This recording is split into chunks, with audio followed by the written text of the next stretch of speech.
Cool. So we'll go full screen on this. Yes, can see your screen. As Yomi knows, my head is that big in real life. So my name is Joseph Nwosu, and I am the founder of Black Millennial Money. And by day, I'm a global marketing and social innovation manager.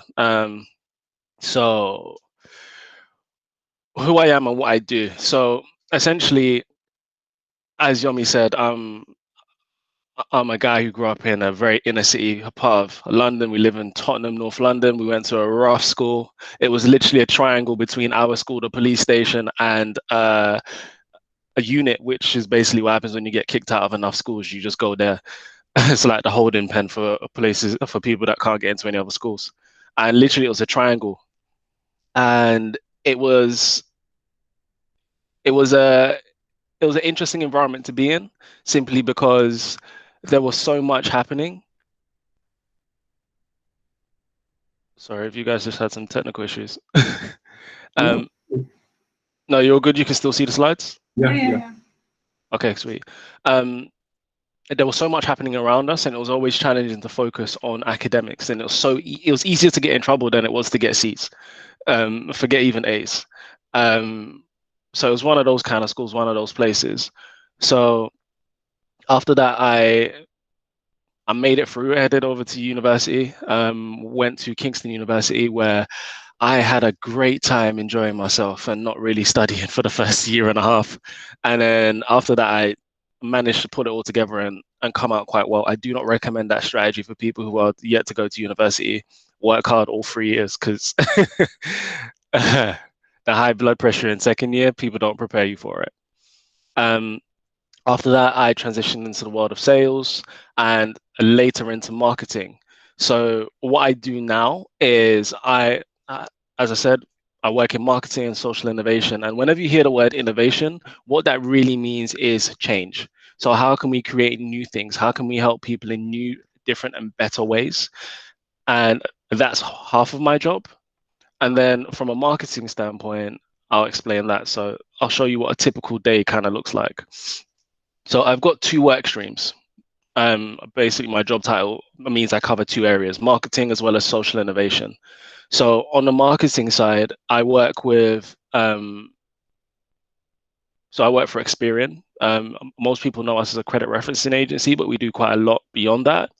And we have a lot of businesses around the world. So we have operations in 40 different countries, and it's my team's job and my job to help those countries optimize their marketing campaigns to do better at communicating the messages around our company and the things that we do with our end users.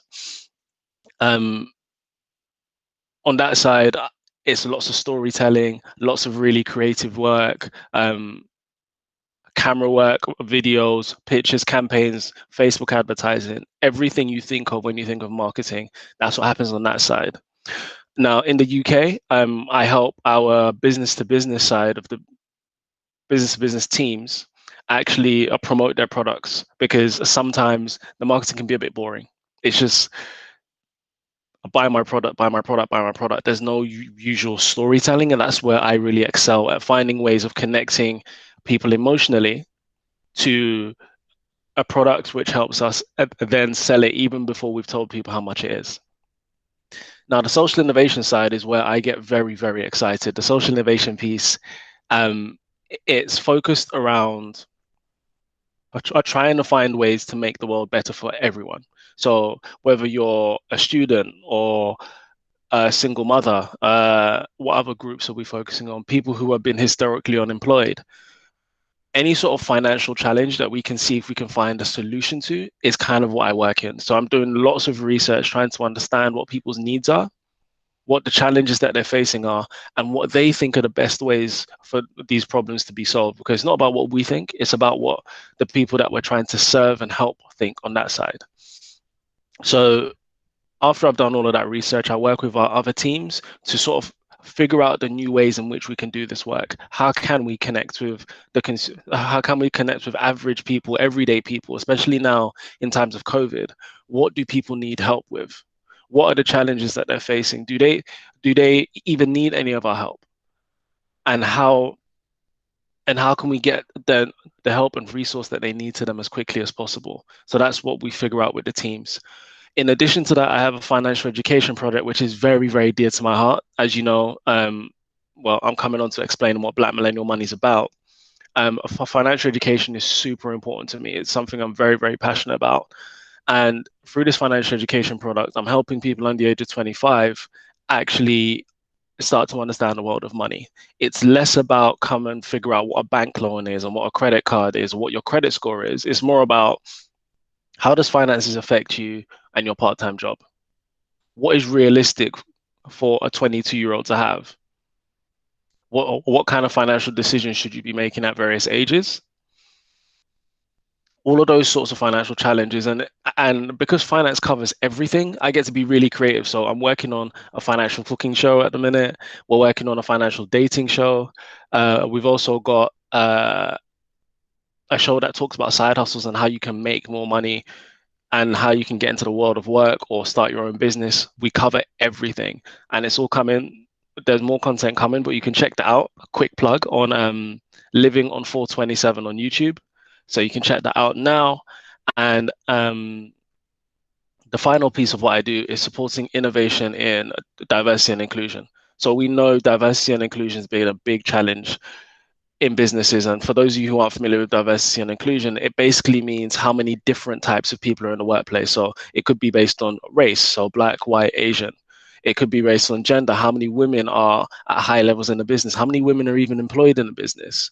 It can cover things like sexual orientation. Do we have representation from the LGBTQ plus community across the business? Are there any barriers that makes it harder for people to succeed and grow in our business?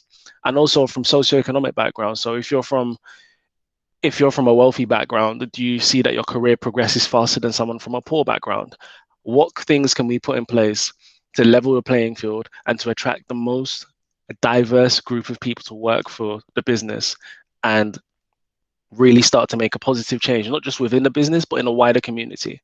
A great example of something like that is Experian have managed to keep hold of most of our employees throughout this pandemic. A lot of businesses have not been able to do that. Just by doing that, we're impacting hundreds of thousands of people that don't work for us simply because a member of their family is still bringing home money.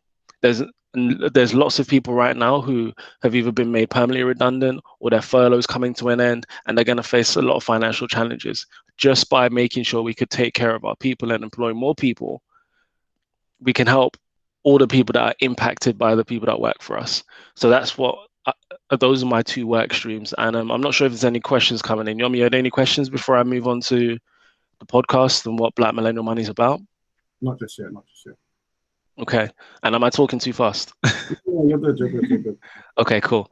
So I don't actually have a slide for Black Millennial Money because I thought this was all about my 9 to 5. But Black Millennial Money is a podcast and a platform where we talk about how you can make more money, keep more money, invest your money, and spend your money on the finer things in life, all from a Black millennial perspective. Because from working in finance, I know that people from different backgrounds have different challenges and different pressures. So in the UK, the Black community, if you look at all the data, on average, we are the poorest community. There's rich individuals, but as a community, we make the least amount of money. We have the least number of assets. We have the smallest household incomes. So I wanted to actually create a podcast that spoke to the challenges of people who are young, millennials, who are possibly making more money than their parents did in their entire lives in their 20s and 30s. And then what to do with that? How do you make sure you take care of your family? How do you make sure that you can start to build generational wealth and make it so the Black community doesn't have to be at the bottom of every wealth and inequality metric in the UK? How can we use our employment, our businesses to help each other and to help ourselves as a community? That's what Black Millennial Money is about. And it's also about not demonizing spending money, because a lot of financial topics and podcasts, they only focus on making money or investing, but there's so much more to it. And if you want to spend your money on a brand new BMW, go and enjoy your money. If you want to spend it on a Rolex, if you want to get a $2,000 tattoo of The Rock on your back, that's fine. but just make sure you don't blow up your finances doing it. Make sure you don't put yourself into debt doing those kind of things. And that's what the podcast aims to teach and share. So you can find us on YouTube at Black Millennial Money and on every podcast streaming service except for SoundCloud. So that's kind of what I do. That's what we're doing and how I work from a marketing standpoint, but from a community impact standpoint as well. So amazing. So I've prepared a few questions just in case you had any questions. And guys, do feel free to put anything in the chat as you think of them, or feel free to unmute yourself and let me know, and I'll let you ask the question. So it's just, it's been interesting to hear about the journey. And I guess one question for me around the podcast is, how do you decide who you bring on the podcast to speak to? So this comes in really well because with the innovation side of what I do. So I only try and answer questions that people in my listening audience want to get answers to. So if people want to know how to buy a car, I'll bring on a car expert. Luckily, I used to sell cars, so I was that person. If people want to know how to start investing from zero, I'll bring on the person that's got experience in that space. I don't make the content necessarily for me. I make the content based on the questions I get asked. So that's how I decide who is the best person to bring on, but also how to tackle the topic. Because very often, the example I like to use when it comes to solving problems for people is Yomi, now, if you told me that you were hungry and I went and got you a Big Mac, you would eat that and you would be full, in theory. But that may not be what you want to eat. You may not eat beef, you may be allergic to dairy, you may hate McDonald's. In reality, what I need to do is figure out, yes, you're hungry, that's your problem, but how do you want your problem solved? So if you want a steak, let me get you the steak so we can solve the problem the way you want it solved. And you only get that from understanding the end users and trying to interact with customers. Good. And do you have a favorite episode out of all the ones you've done so far? Oh, favorite episode. You know what? It's one that I did recently with David Villa-Clark. It was how to build generational wealth and keep it. If you haven't listened to it, you need to listen to it. It's a very, very powerful episode. But off the back of that, someone that I know connected with David Villa-Clark, unfortunately, her father had passed away due to COVID-19 in the past 3 months. And he had done quite well for himself. He had acquired 4 properties. And off the back of the conversation that we had on our podcast, she went and got some advice, and he helped her structure their finances correctly, because otherwise they would have had to pay £300,000 in inheritance tax to the government. Wow. Which is basically they would have had to sell one of the properties their dad lived and struggled his whole life to make sure that they had. And from listening to the podcast, taking some action by contacting David, she saved her family £300,000. And that's going to have a generational impact, because now the grandkids get to access more money and so on and so forth. Because £300,000, that's a very, very good education. That's someone buying a house outright. Yeah. And that, to me, is the most powerful episode so far, because someone actually took action based on the information. And like literally, even if it was £3 that she saved, it's still something, right? But 300 grand, that's a lot. months after your dad passed away, it's like, nah, that is why this is worth it. Yeah. Cool. And then I guess another question is, with just the world as it is right now and COVID, etc., how did it affect you and your work during the full lockdown? So at Experian, how was your kind of day-to-day affected? So day-to-day was massively affected. So obviously not in the office. That is my wardrobe and my TV and my robe in the background. So working from home, I did not have any setup to work from home. And luckily enough, my manager said I could spend some of the company's money on getting stuff. So managed to get this chair, table, keyboard, laptop stand, because my neck was killing me from looking down all day. And that was the first change.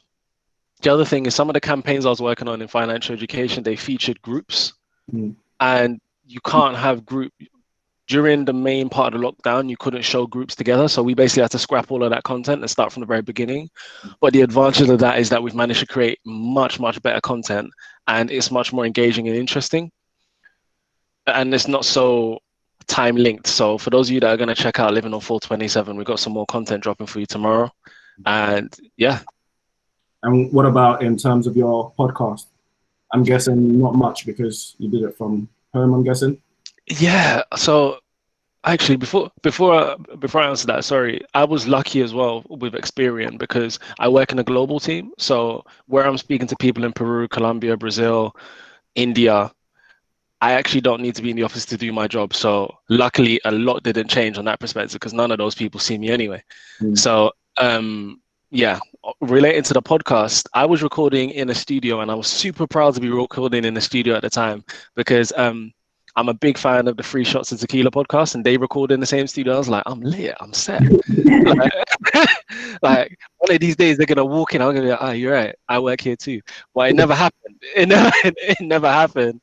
So I had to decide whether or not I was gonna keep doing my podcast or if I was going to lock down, if I was gonna lock it all off. I'm like, nah. So figured it out, found out we could record via Zoom, got the whole camera set up, got some lighting set up, and I was like, let's grind it out. Everyone's at home. No one can tell me they're too busy to record. So that's what we did. So that's what we've been doing every week since. Tuesdays is podcast briefing tape a day, Thursday is recording day, and then Monday the podcast goes out. So nice. And that's an interesting point because I think people don't really understand how much work goes into releasing content weekly or every 2 weeks. I mean, I say it all the time, like we do this webinar like every 2 weeks, but it's not just joining and talking on the webinar. It takes a lot of social media stuff, creative work, actually preparing some of the things, the content that's going to be on it. So a lot of work that goes into it. It's crazy. Yeah, another question, and I guess this one's more related to your work at Experian. It's what have you learned about credit scores in your time there? And so many tips or hints that you would give to people on the call right now, what would they be?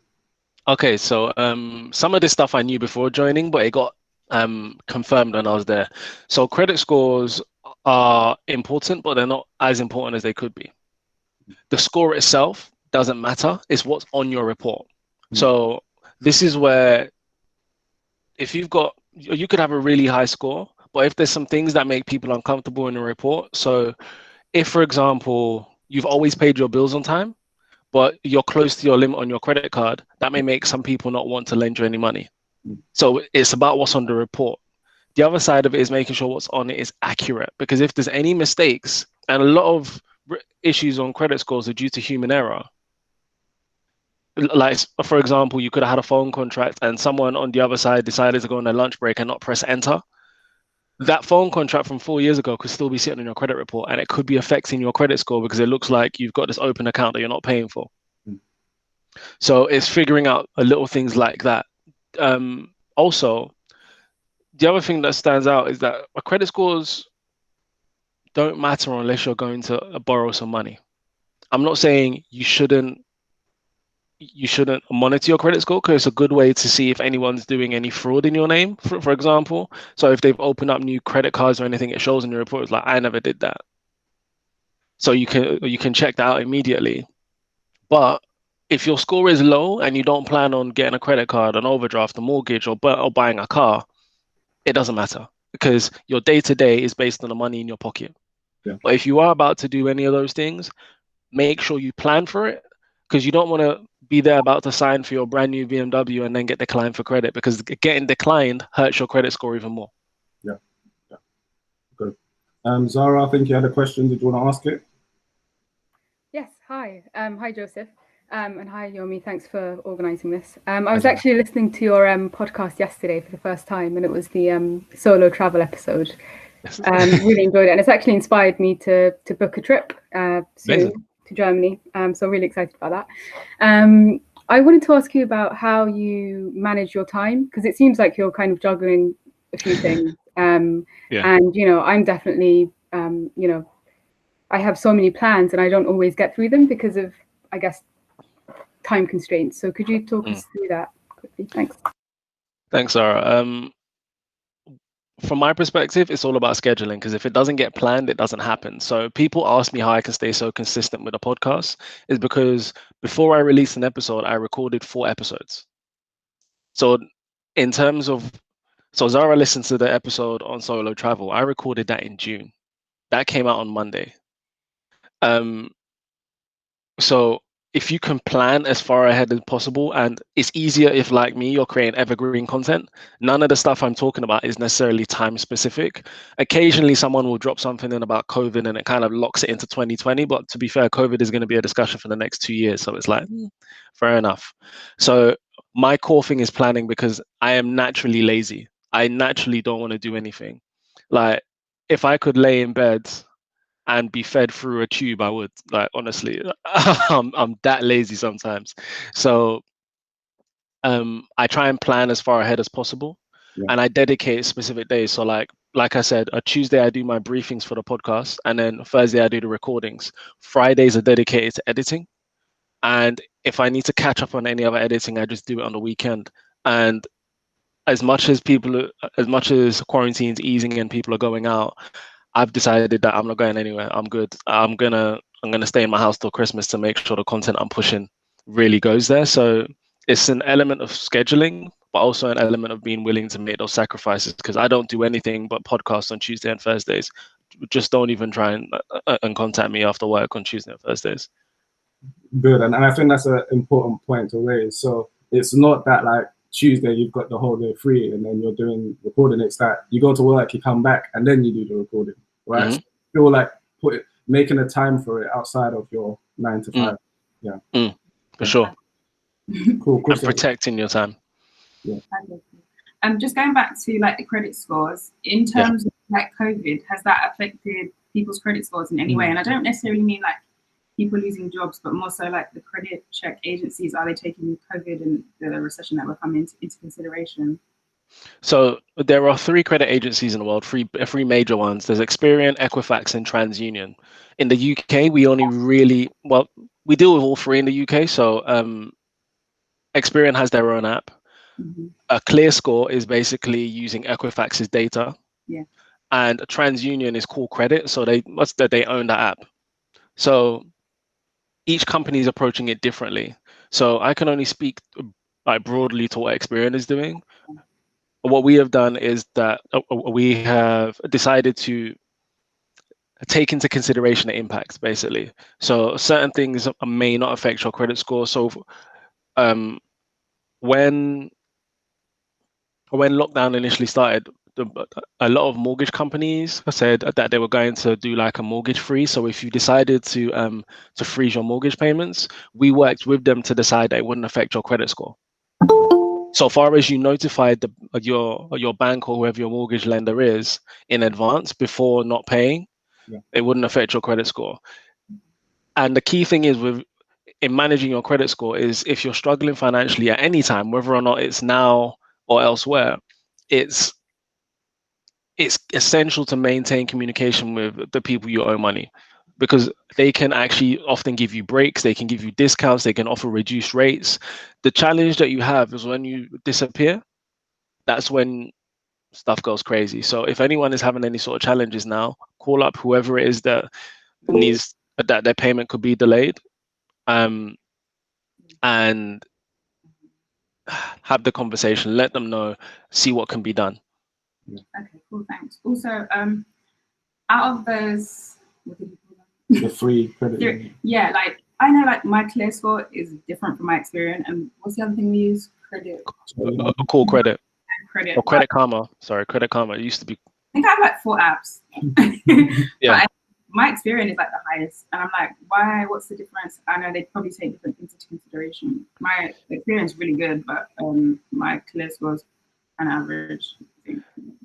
Okay, so luckily in the UK, Experian, and globally, Experian is the biggest credit reference agency. So if your credit is really good with Experian in the UK, chances are you'll be fine, because most lenders use our data because we're the best. But pay you to say that. they do actually pay me significantly every year to say that. It's called employment, yummy. But where was I? So the weighting. So different credit agencies weight things differently. So you may notice in ClearScore, their score goes up to like 700, whereas Experian, it goes up to 900. And with Core Credit, it's like 700.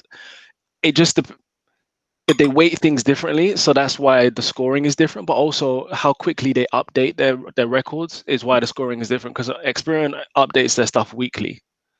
Because ClearScore is a separate company to Equifax, they have to pay for the data from Equifax. So the more times they get the data from Equifax, the more it costs them, which is why they only update theirs monthly.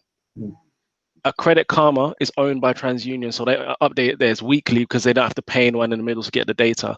But the other side of it, it depends on how quickly the people, your banks, your credit companies, and anyone else you owe money or have a financial relationship with, update their data. Some of them update it every 6 weeks. Some of them take 12 weeks to update it. Some of them have used COVID to not update people for 4 months. So it really just depends. How quickly they get the data, how quickly the credit reference agency can, or the credit bureau can process that data. So there's a couple of different knock-on effects. So generally speaking, for financial planning, I would say if you're going to make any big purchases like cars and houses and things like that, plan to do it in 6 months' time to make sure that all of your credit reports are up to date, because it will take various lengths of time for things to update. Yeah. Nice. So a question from Nolly says, do you have a mentor or coach who supports your development? If you do, how did you find the right people to offer you support? Okay, so I've got this in two sides of my career. So my line manager supports my development at work, and we actually have a program where we meet every couple of months to talk specifically about my development and how I want to navigate my career. So I'm fortunate in that regard. But the other thing that I've done is I've managed to cultivate a pretty diverse network of people, and this comes from putting myself out there. And this could be attending events or agreeing to host stuff or just being present, because if people don't know you exist, they will never know to help you. So on that side of things, what I've done is I've cultivated a group of people who are 20 years older than me in different industries, and people who are 10 years younger than me. So I speak to them regularly, and some of them have been on the podcast. And the purpose of this is that the people older than me share a lot of wisdom. So they put stuff into perspective. Like I may be stressing out over, oh, I don't know what to do with my next promotion, etc. This person's had 5 promotions in their life, and they can put things into context for me. And that applies in my personal life. I'm rarely ever beefing my girlfriend, but if I am, this person, like, oh, I had that problem this time. Oh, it's normal. When you get to the 4th year of your relationship, this madness always happens. You'll be fine.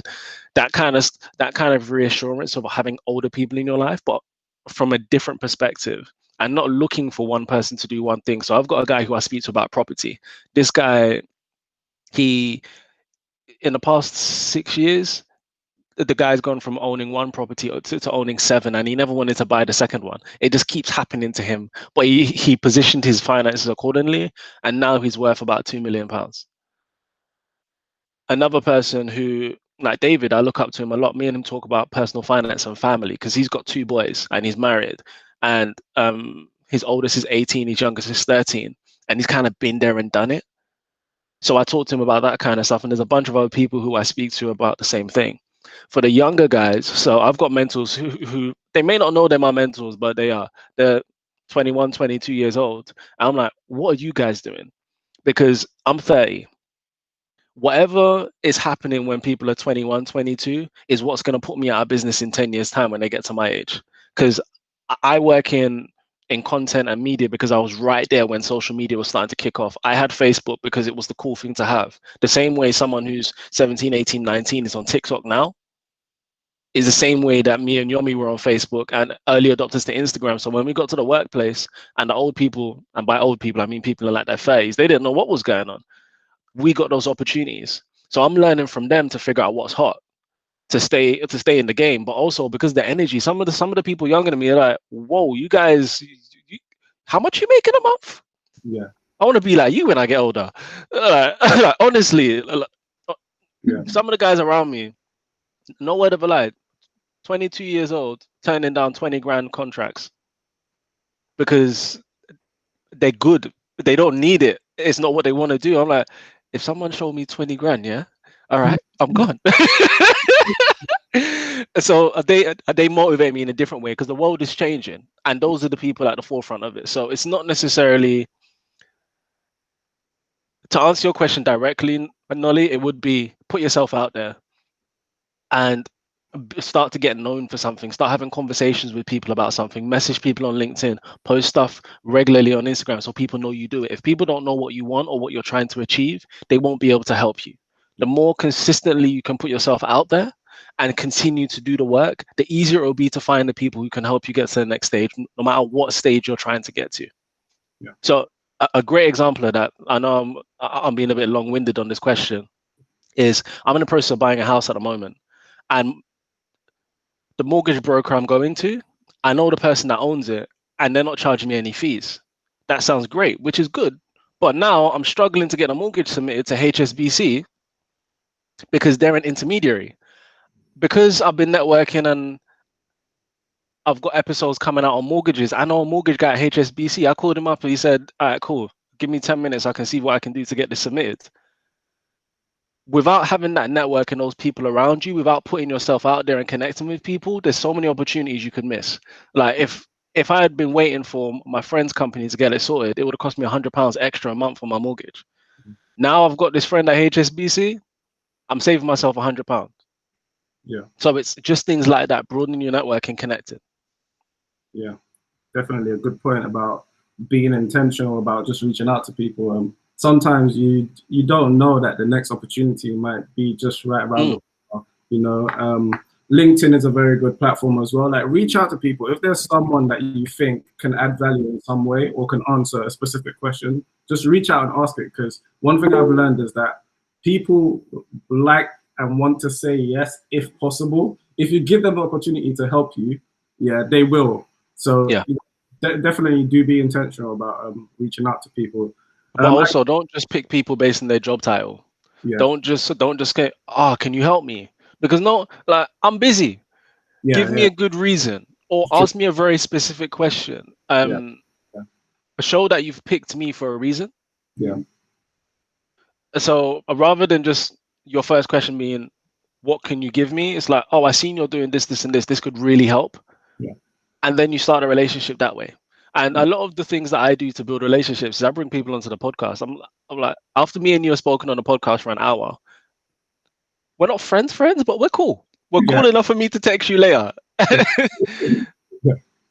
Yeah, and I mean, just on that point about like finding something that you can use to trigger that conversation. Like, if you go on someone's LinkedIn page, you can see what they've posted recently. Yeah. Like, find something interesting in some of their recent posts and talk about it. Say, I saw your post about this. I found it intriguing. This is my thought. And then ask start the conversation that you want to start. But yeah, make sure you find a way to make it not just seem like you're just reaching out for the sake of getting something. You need to add value too.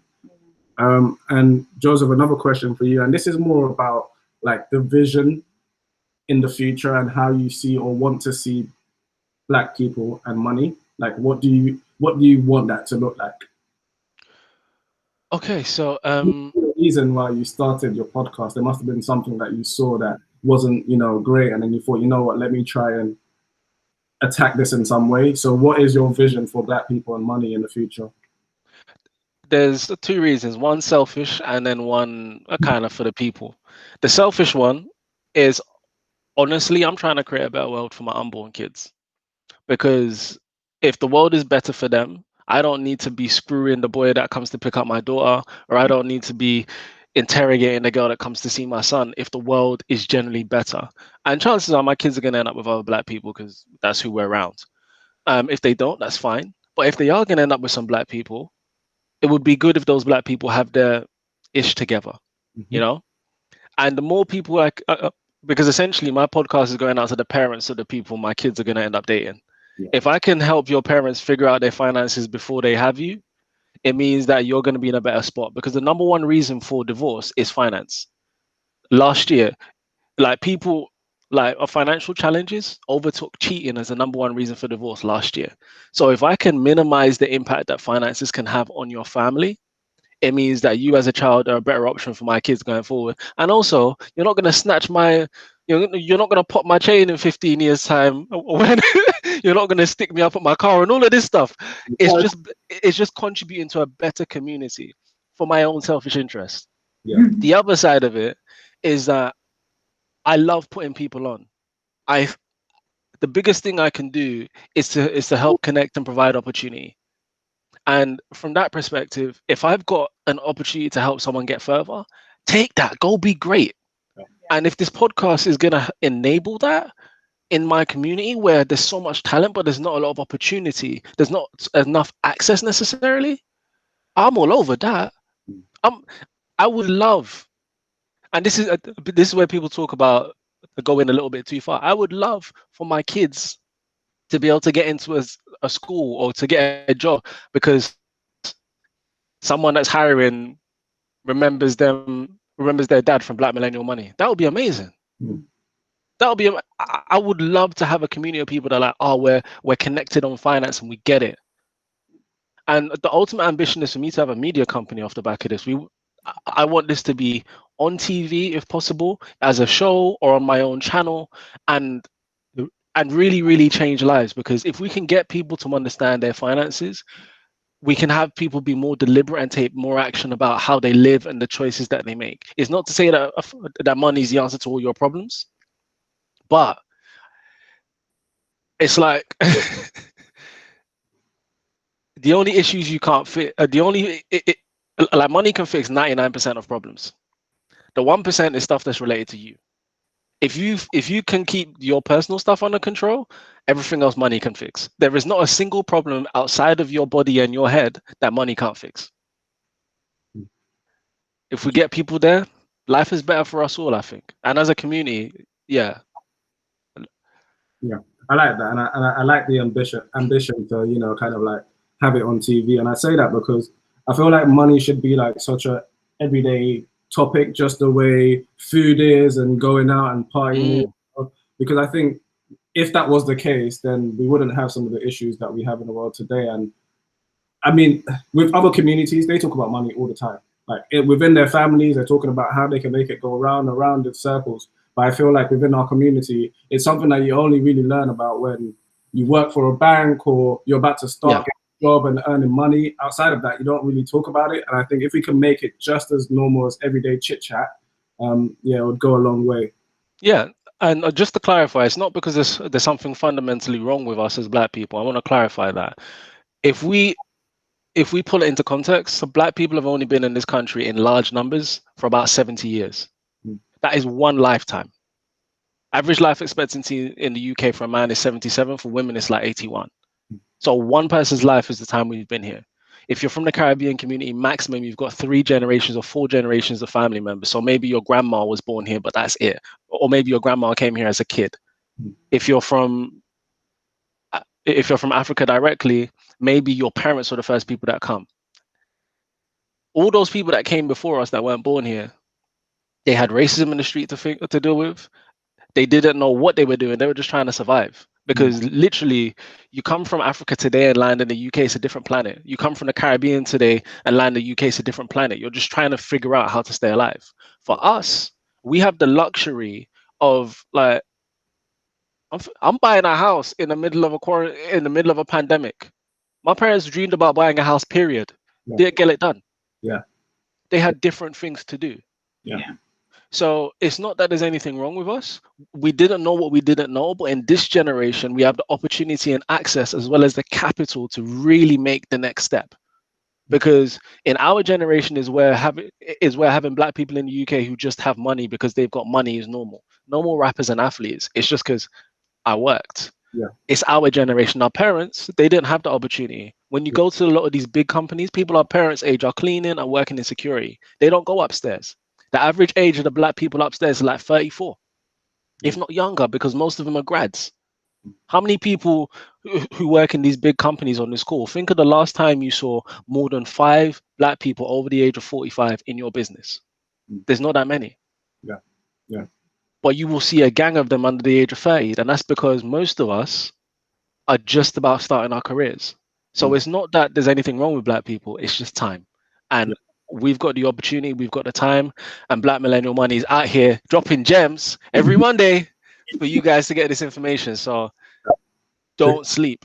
We've got 10, 11 minutes. Does anybody have any questions before I? continue. I've got a few more. Hi, quick one. It's Alex here for Yes. Joseph. Joseph, you said that you brief people for podcasts before. What does that mean? What do you do?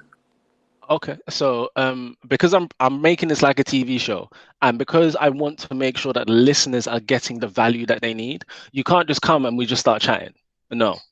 2 days before we record, me and you will sit down for at least an hour and go through the topics that I've already prepared. It's a skeleton brief. So I've got a couple of key questions that I want to ask. And there's more filling in the blanks with you to making sure that there's no surprises on the day, but also making sure that we agree on the content and the subject matter. Because sometimes I've tried to get people on the show and I realized that you don't know as much as I thought you did. So maybe we shouldn't be doing this. Or me and you don't have enough rapport for us to talk for an hour because no one wants to listen to people who have no vibe for this long. If me and Yomi didn't go to school together, this conversation could be a lot drier. Do you see what I mean? So that's what I try and do in that briefing. So we go through it. So on the day, it's nice and easy. We're not repeating, but we know essentially what's coming. There's no surprises for you, no surprises for me. And we can actually produce a high quality show, a great listening and watching experience for the people that are taking it on. Thank you. And also, how long does it take for the briefing? Just like question. Okay, so in terms of my preparation before it, so I prep for about 45 minutes before the briefing, and then the briefing itself can be anywhere from an hour to maybe an hour and a half, depending on what we're talking about. And then the recording itself, we try and aim to record for 1 hour of content, but we allow an hour and a half just in case we overrun a little bit, or if we have some technical difficulties, or the conversation is just that good. So yeah, maybe to produce each episode, we're talking 4 hours of work. 5 hours, yeah. Yeah, so real time. Yeah. It's like a real job, basically. Well, it's not like a real job. It is a real job. Okay, cool. Just a few more questions then. I guess we're still all in coronavirus kind of environment. What's one thing you've learned about yourself or in general during this time? How lucky I am, because I opened this up by talking about the school that we went to and how it was basically the school to prison pipeline in real life. Like people literally went to prison and came back to our school. Like you went prison in year 8, you come back in year 10 and just like it's normal. Or like people getting arrested in class and like it was just normal. Yeah. But I realized I'm not that person anymore because I get to work indoors with a company that provided me all the equipment I need. I never once worried about my salary. And I realized how privileged I am now. I've become my parents' dream almost, because when they left Nigeria, they were thinking, oh yeah, this is, they give you a gold bar at Heathrow and then you get a house. But I've had no disruption to my life. Thank God everyone in my household is healthy. We've not missed any meals. And we're even actually getting richer, acquiring assets and saving cash. And so just how actually blessed I am. And when I look out my window at some of the guys I grew up with who have been in and out of prison, literally, they're sitting on the swings outside. Their lives look so much different to mine. They're still on the block, mentally and physically. Yeah, I'm not. And I didn't realize it was so apparent until now how basically middle class I am. So on that point then, have you ever felt any kind of survivor's guilt? Because a lot of people talk about that, where, a lot of your friends are not in the same position as you are. And you, I don't know, some days might just feel some type of way that, maybe you didn't help them, or maybe you're living a better life than them and you just feel some type of way about it. No, I've never had any survivor's guilt. And maybe that comes from that I do my best to contribute. So anyone who asks me for help, like literally at 11 o'clock today, I was doing a CV session with a student that helped me on a project. I was helping her figure out how to get a job. With anyone who asks me for help, I try and contribute. It's not that I've run away and it's just me. And also, I don't feel like I've blown like that. Like it's a measure of choices. Like I've got a friend. I grew up playing Nintendo 64 GoldenEye in his house. The guy's doing life in prison right now. He killed 3 people. It's just it's a different path, So I don't necessarily feel guilty for making different choices, but it's incumbent upon me to try and provide opportunities for as many people as possible. Love that. And I asked that because a lot of people do go through that, and some people on this call might be going through that. So it was just good to get a different perspective and some insights. I feel like I just heard a question coming. No? Okay, cool. Okay, cool. So I'll go on to a bit more fun questions then. So if you could speak to that 18-year-old kid, you know, just about to leave school, thinking about university, what advice would you give him? Be patient. Like, the drip never finishes. Like, honestly, it just gets more expensive. Like, your friends who are trying to run out and get a car now, they're getting a cheap car. Like, honestly, like, it just gets better as time gets on. Your primary focus is to always keep money coming in, so never be unemployed, and to make sure you avoid being underemployed.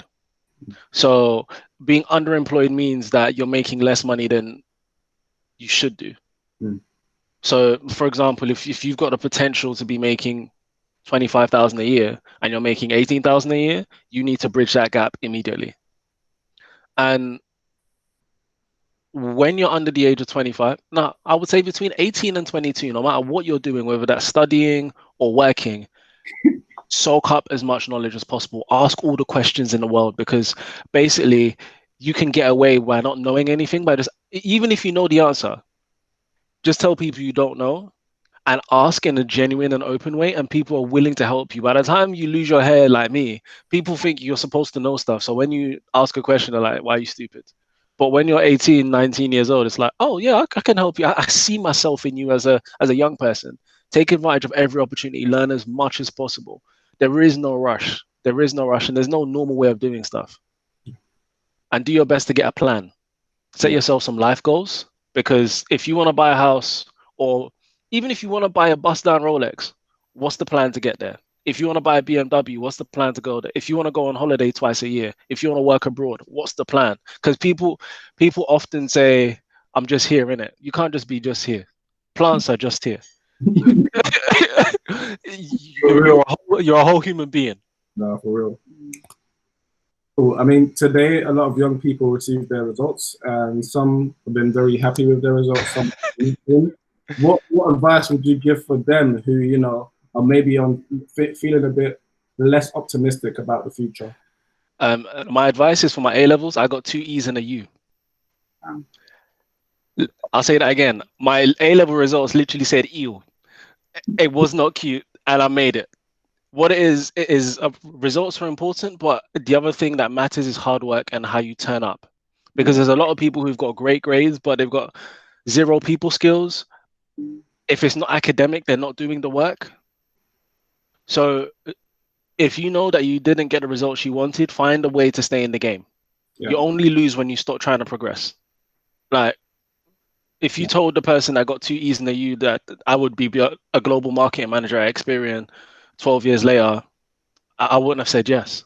You know, the results matter, but honestly, people stop asking you about your A level. People stop asking you about your A levels pretty much as soon as you've gone into university.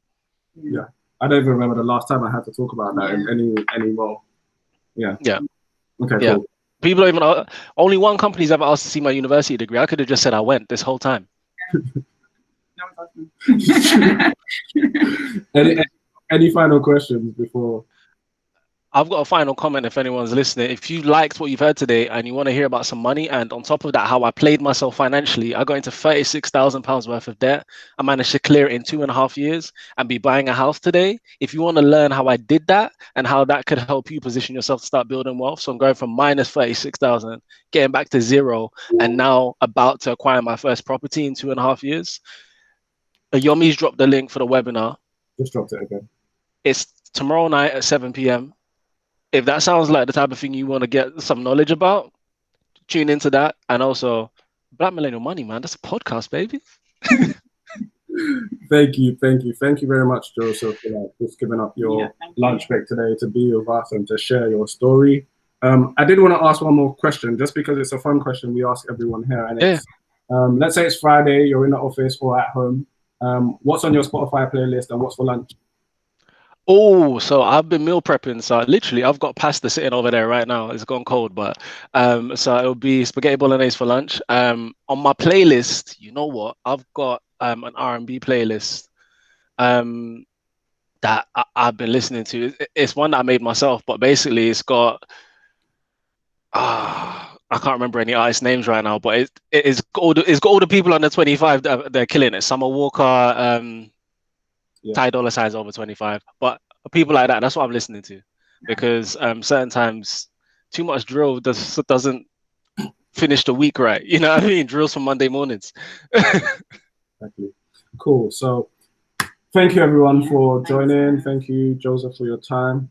Just a reminder that we've got a project currently running called Connecting 100, and the idea there is to connect 100 experts to 100 students. I've posted the link in the chat if you want to join, but the idea is that if you're a professional, you give 30 minutes of your time to have a one-off conversation with a young person on a topic of their choice. And if you're a young person, you get a chance to speak to a professional on a topic of your choice as well. So thank you everyone for joining. We hope you enjoy the rest of your day. We hope it doesn't get any more hotter than it is right now. But thank you for joining. We hope to see you guys soon. Thanks everyone. See you later, guys. See everyone.